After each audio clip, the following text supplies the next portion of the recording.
All right, let's look at notes 1.3, radicals.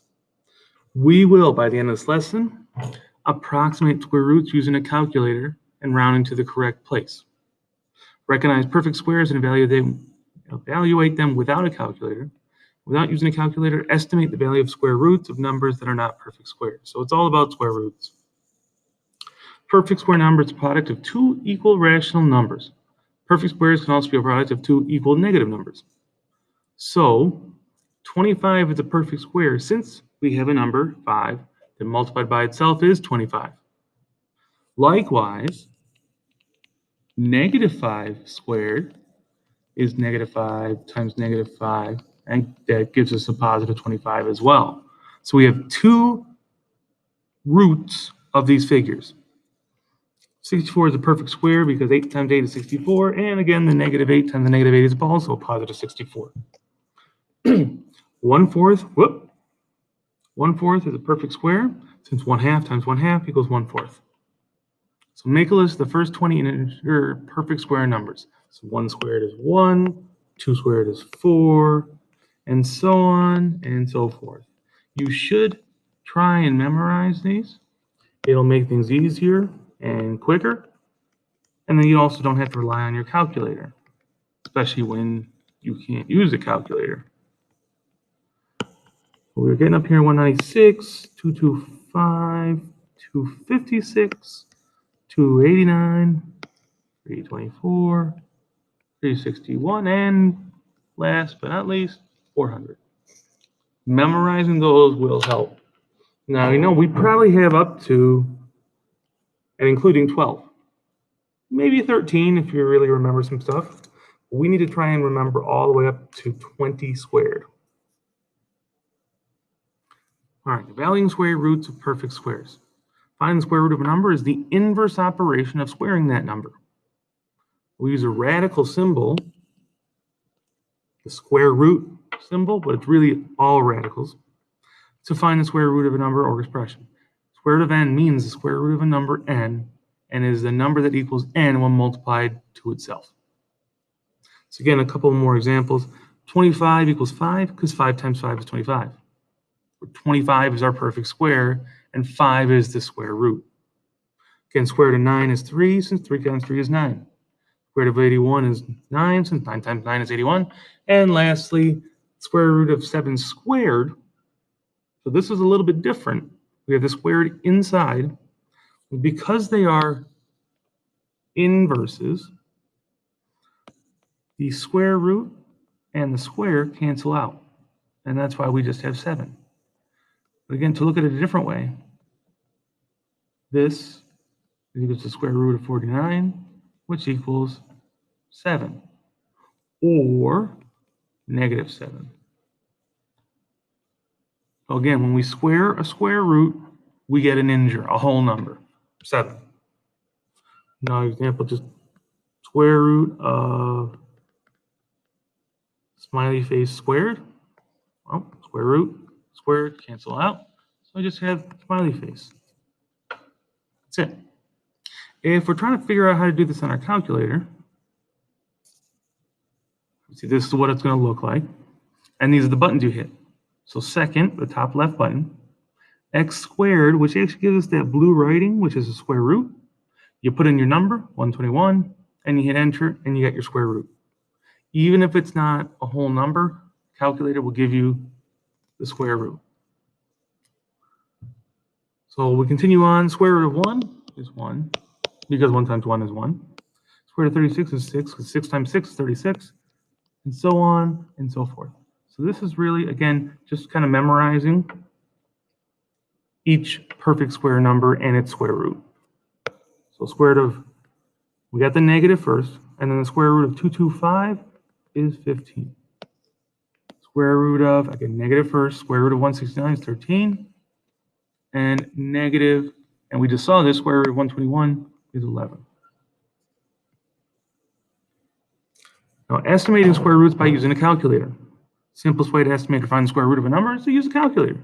If the radicand, the number underneath the square root, is not a perfect square,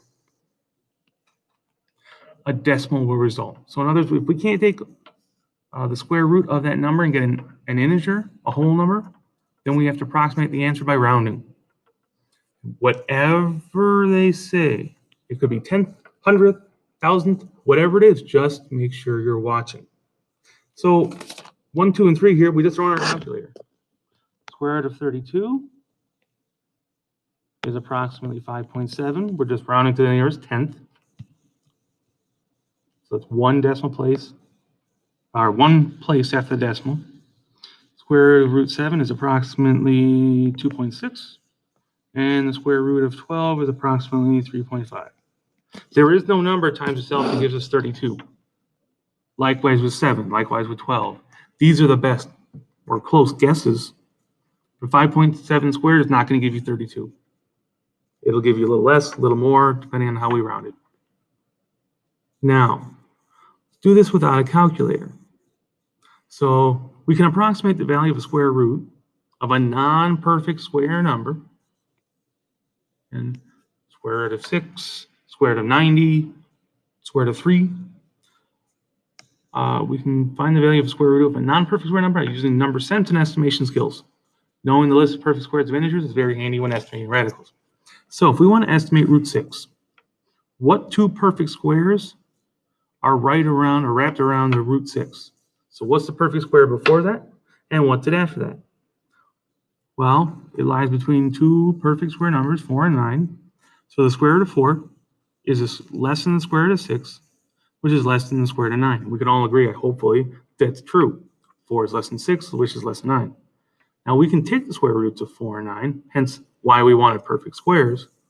So we know the square root of 6 is between 2 and 3. We can throw that in our, actually we're not using a calculator. So we know the square root of 6 is in between square root of 4 and 9. That means root 6 is somewhere between 2 and 3. And we go back up to here. 6 is 2 away from 4. It's also 3 away from 9. So I would think it'd be a little bit closer to the 4, or really the 2. So the square root of 6 is approximately 2.3. Again, under 0.5 because root 6 is closer to root 2 or root 4. So decimal should be closer to 2 than 3, basically what I just said.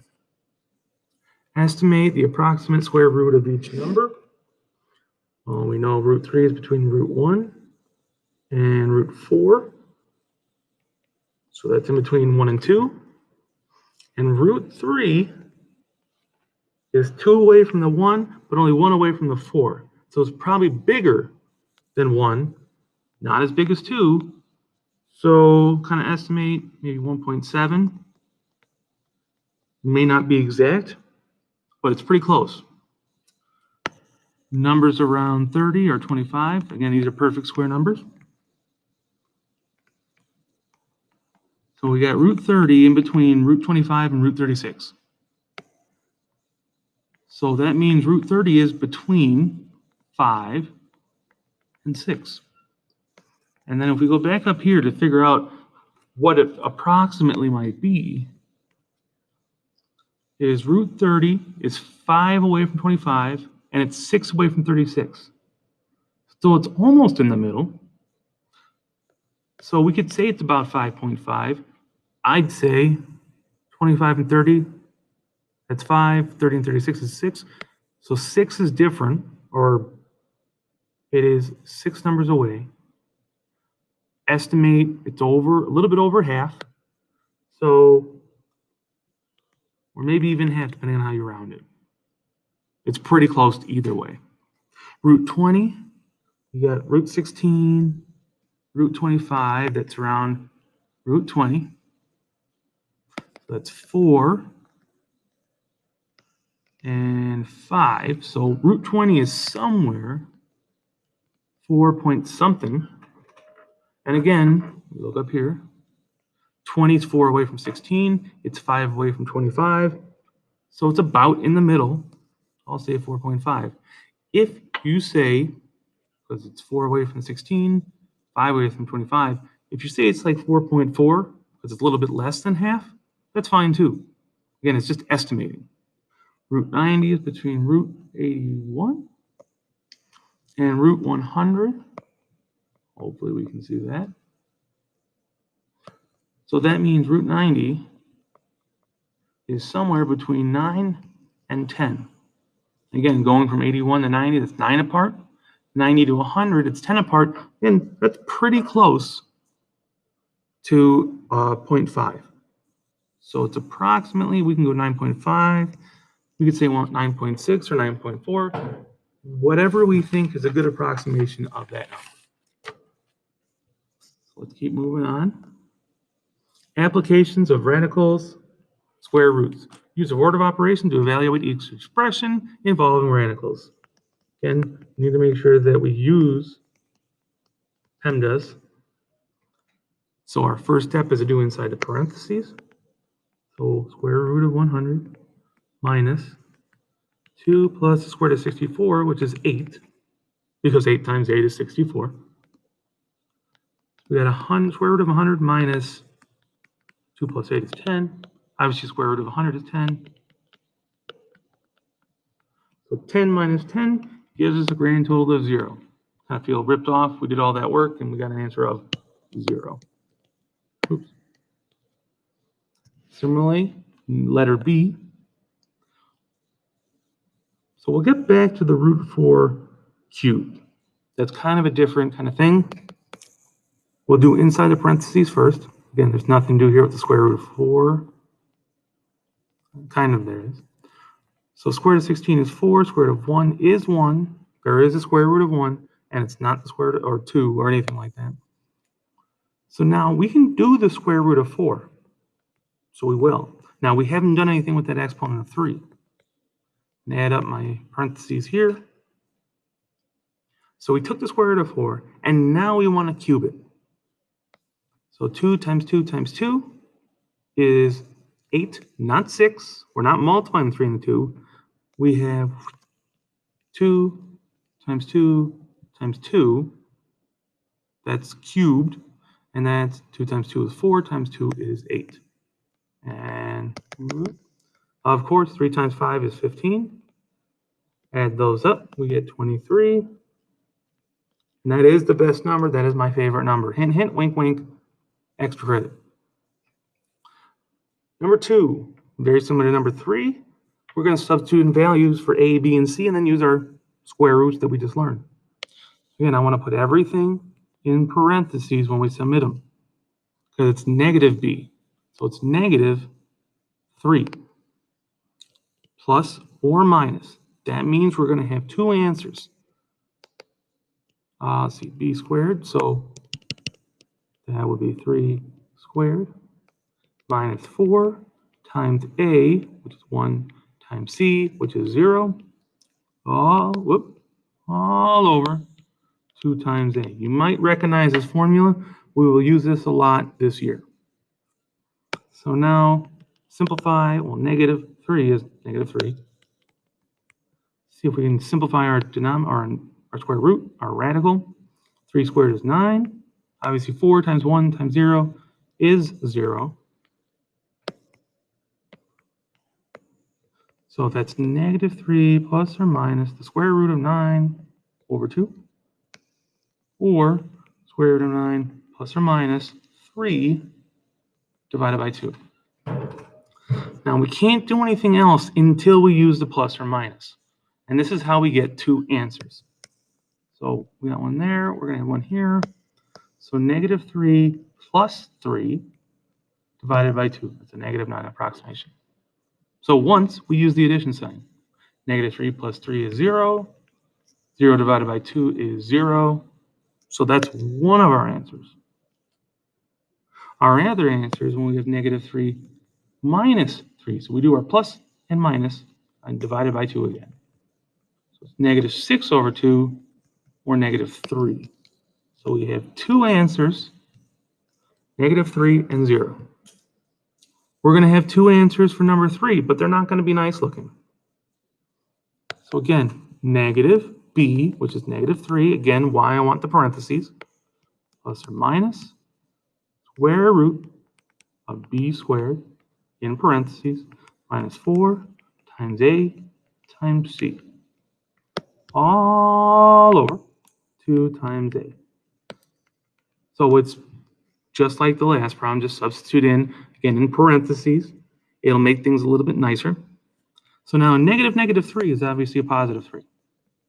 Plus or minus, negative 3 squared is a positive 9. And then negative 4 times 1 times 2 is a minus 8. All divided by 2 times 1, which of course is 2. So we got 3 plus or minus the square root of 1 over 2. Of course, that's the square root of 1 is 1. And again, here's where we break it up into two answers. We have to do the plus or minus. So 3 plus 1 over 2, which is 4 over 2, or 2. And we have 3 minus 1 divided by 2. So that's 2 divided by 2, and that's 1. So we got 2 or 1 for our answers. And we got just a couple more examples, and then we'll let you on your way. So number 4 here, name the perfect squares to make each statement true. So not even asking you to estimate. What's the biggest perfect square number that's less than 13? 9. What's the next one in order after 13? 16. So we know it's 3 point something, but that's not what was asked. The perfect square number that's right below 130 is 121. And the square root that's bigger than 130 is 144. So again, we know